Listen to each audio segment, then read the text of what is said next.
Student, आज हम chapter number 5 start करेंगे, कंटिन्यूटी एंड डिफरेंशियबिलिटी।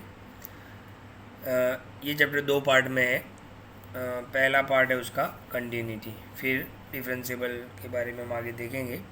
तो फर्स्ट पार्ट की बात करेंगे हम कंटिन्यूटी। कंटिन्यूटी क्या होता है? तो कंटिन्यूटी को समझने के लिए आपको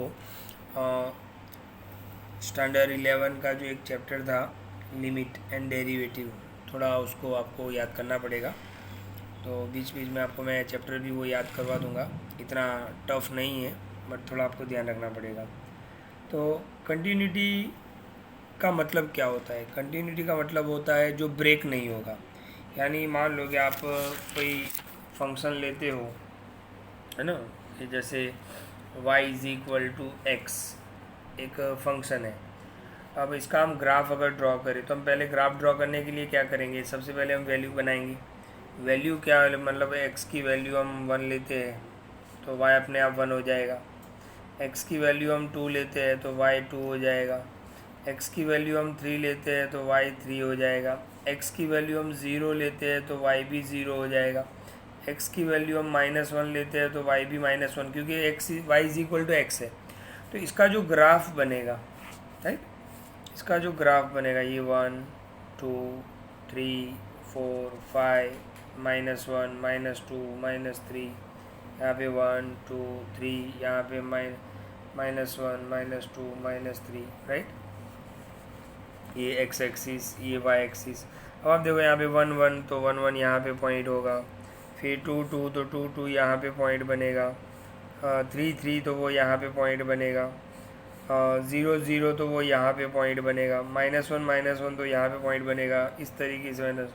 तो ध्यान से देखना, कंटिन्यूटी का मतलब क्या होता है। पॉइंट्स तो हमने बना लिए, अब हम ग्राफ बनाएंगे। तो ग्राफ बनाने के लिए बिल्कुल, अब देखो मेरा पेन यहाँ से नहीं उठ रहा है ना, ब्रेक नहीं हो रहा है कहीं पे भी, लगातार जा रहा है। यानी ग्राफ बनाने के लिए मुझे यहाँ पर पेन नहीं उठाना पड़ा, कहीं से भी ब्रेक नहीं हुआ, तो ये फंक्शन कंटिन्यूअस है। अगर कोई मान लो कि कोई ग्राफ इस टाइप का हो, मान लो कुछ पॉइंट्स यहाँ पर आते हैं और कुछ पॉइंट्स यहाँ पर आते हैं, तो इसको हम यहाँ पे जोड़ देंगे, इसको हम यहाँ पे जोड़ देंगे, लेकिन यहाँ पर और यहाँ पर मुझे पेन उठाना पड़ रहा है ग्राफ बनाने के लिए। तो इस टाइप का जो फंक्शन होगा उसको हम डिसकंटिन्यूअस बोलेंगे। तो कंटिन्यूअस फंक्शन क्या है? कि जो ब्रेक ना हो। लेकिन क्या हर एक क्वेश्चन को हमें ग्राफ से सॉल्व करना है? तो नहीं। तो उसके लिए हमें लिमिट का भी यूज़ करना है। तो ध्यान से देखो, यहाँ पर एक्सरसाइज का 5.1 का पहला क्वेश्चन है। बहुत कुछ मैं आपको 11th का वापस अंदर सम के अंदर ही समझा दूंगा, आप बिल्कुल ध्यान से वीडियो को देखना। पहला क्वेश्चन है 5.1, कंटिन्यूटी पार्ट है, फर्स्ट पार्ट कंटिन्यूटी है, फिर डिफरेंशिएशन के ऊपर पूरा चैप्टर है। 5.1, प्रूव दैट द फंक्शन, आपको एक फंक्शन दिया हुआ है f(x is equal to 5x minus 3) is continuous. Prove करना है कि कंटिन्यूअस है। कौन कौन से पॉइंट पर? x is equal to 0, x is equal to -3 और x is equal to 5।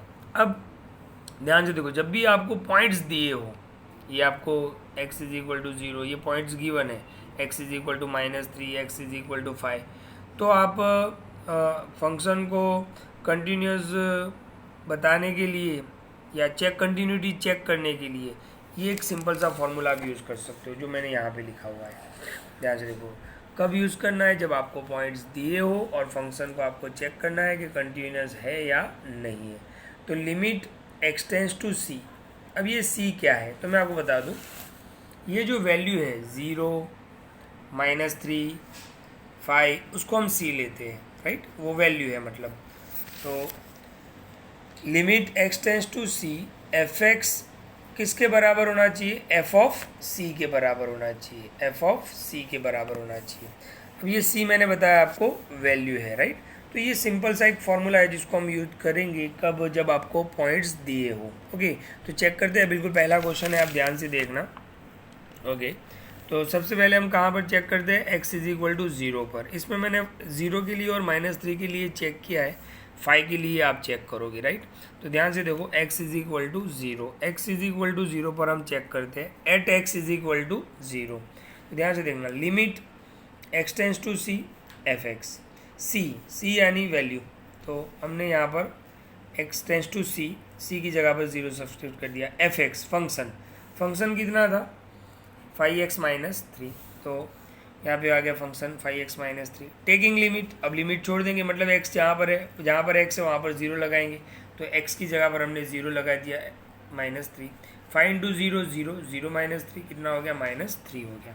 Okay, अब ये जो फॉर्मूला था इसमें हमने ये तो फाइंड कर लिया, अब हमें क्या चेक करना है, एफ ऑफ सी। ओके, तो ध्यान से देखना, फंक्शन आपका f(x) में दिया हुआ है, f(x) में दिया हुआ है, f(x) is equal to 5x minus 3, question में आपने देखा होगा। अब ये x की जगह पर हम क्या लगा लेते हैं, मान लो कि c लगा लेते हैं, तो 5c माइनस 3 हो जाएगा, बट c की वैल्यू तो क्या है 0 है, तो हमने c की वैल्यू क्या रख दी 0 रख दिया। 5c की वैल्यू 0 माइनस 3, 0 माइनस 3 -3, तो यहाँ पर आप देखो इसका भी आंसर -3 और इसका भी आंसर -3, तो दोनों वैल्यू सेम हो रही है, इक्वल हो रहा है, यानी function x is equal to 0 पर क्या है, कंटिन्यूअस है। इसी तरीके से यहाँ पर आप देख सकते हो x इज इक्वल टू -3, ये जो -3 है वो c की वैल्यू है, राइट। ओके, तो हमने फॉर्मूला लिख दिया, limit x tends to c f(x), c की जगह पर हमने लिख दिया -3। ओके, और मतलब x की वैल्यू अब -3 हो गई, ये तो फंक्शन हो गया। टेकिंग लिमिट छोड़ दो, जहाँ पर x है वहाँ पर -3, तो 5 3 -15 -3 -18। ओके, अब यहाँ पर f(x) आपको फंक्शन दिया हुआ है 5x माइनस 3। ओके, यहाँ पर हम c लगा लेते हैं, 5c माइनस 3। ओके, x लिखा है मैंने, लेकिन आप c लिख सकते हो, राइट। तो c की वैल्यू कितनी है -3, आगे बताया मैंने, c की वैल्यू -3 -15 -3 -18, यानी यहाँ पर भी दोनों का आंसर सेम आ रहा है। तो यहाँ पर भी x इज इक्वल टू -3 के लिए फंक्शन क्या है, कंटिन्यूअस है। इसी तरीके से आप x इज इक्वल टू 5 के लिए चेक करना। ओके, तो ये था पहला क्वेश्चन। नेक्स्ट वीडियो में हम आगे के क्वेश्चन देखेंगे।